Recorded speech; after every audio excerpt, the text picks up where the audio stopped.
Ndani ya ukumbi uliojaa utulivu wa mamlaka na uzito wa taifa, Waziri wa Ulinzi wa Iran, Meja Jenerali Aziz Nazazadeh, alisimama mbele ya wajumbe wa Kamati ya Usalama wa Kitaifa na Sera za Kigeni ya Bunge la Kiislamu, akiwa kama sauti ya chuma ya taifa lililojaribiwa na moto wa vita, lakini likazaliwa upya katika nuru ya ushindi.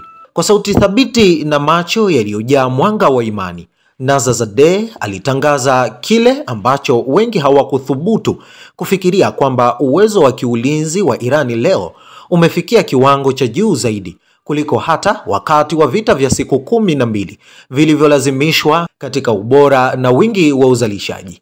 Alizungumza si kama mwanasiasa, bali kama mwanamapinduzi anayeshuhudia historia ikiandikwa kwa damu, jasho na maarifa ya taifa lake. Tumetengeneza zaidi ya vipengele 582 vya kijeshi kwa kujitegemea kwa fahari, na 59% ya miradi yetu imetekelezwa kwa ushirikiano wa sekta binafsi. Kauli yake hiyo ilitua bungeni kama sauti ya kuamsha hali ya ishara kwamba silaha za Iran hazizalishwi tu na viwanda, bali na moyo wa taifa zima. Alielezea pia hatua kubwa zilizopigwa katika ujenzi wa satellite na rocket za kurushia, akiwataka wabunge kushirikiana kwa karibu katika kufadhili na kuimarisha miradi ya ulinzi. Ilikuwa ni wito wa ushirikiano, lakini pia ni onyo kwa wale wanaopanga njama nje ya mipaka ya Iran, kwamba taifa hili halitasujudu tena mbele ya tishio lolote. Kumbukumbu za Juni 13 bado ni changa katika akili za Wairani,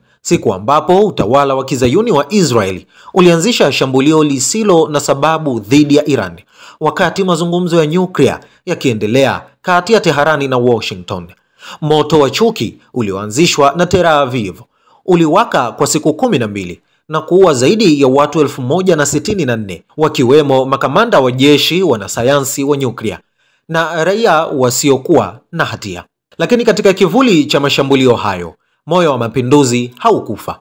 Marekani ilijiingiza vitani kwa kushambulia vituo vitatu vya nyuklia vya Iran, ukiukwaji mkubwa wa sheria za kimataifa. Hata hivyo, majibu ya Iran yalikuwa ya haraka, makini na yenye mahesabu, kwani makombora yake yalilenga kwa usahihi vituo vya kimkakati katika ardhi za Palestina zinazokaliwa na mabavu, na hata kituo kikubwa zaidi cha kijeshi cha Marekani katika ukanda wa Asia Magharibi, kituo cha Al Udeid nchini Qatar. Juni 24, anga la Mashariki ya Kati lilinyamaza pale Irani, kupitia mashambulio yake ya kulipiza kisasi yaliyopangwa kwa ufasaha, ililazimisha mwisho wa ujeuri.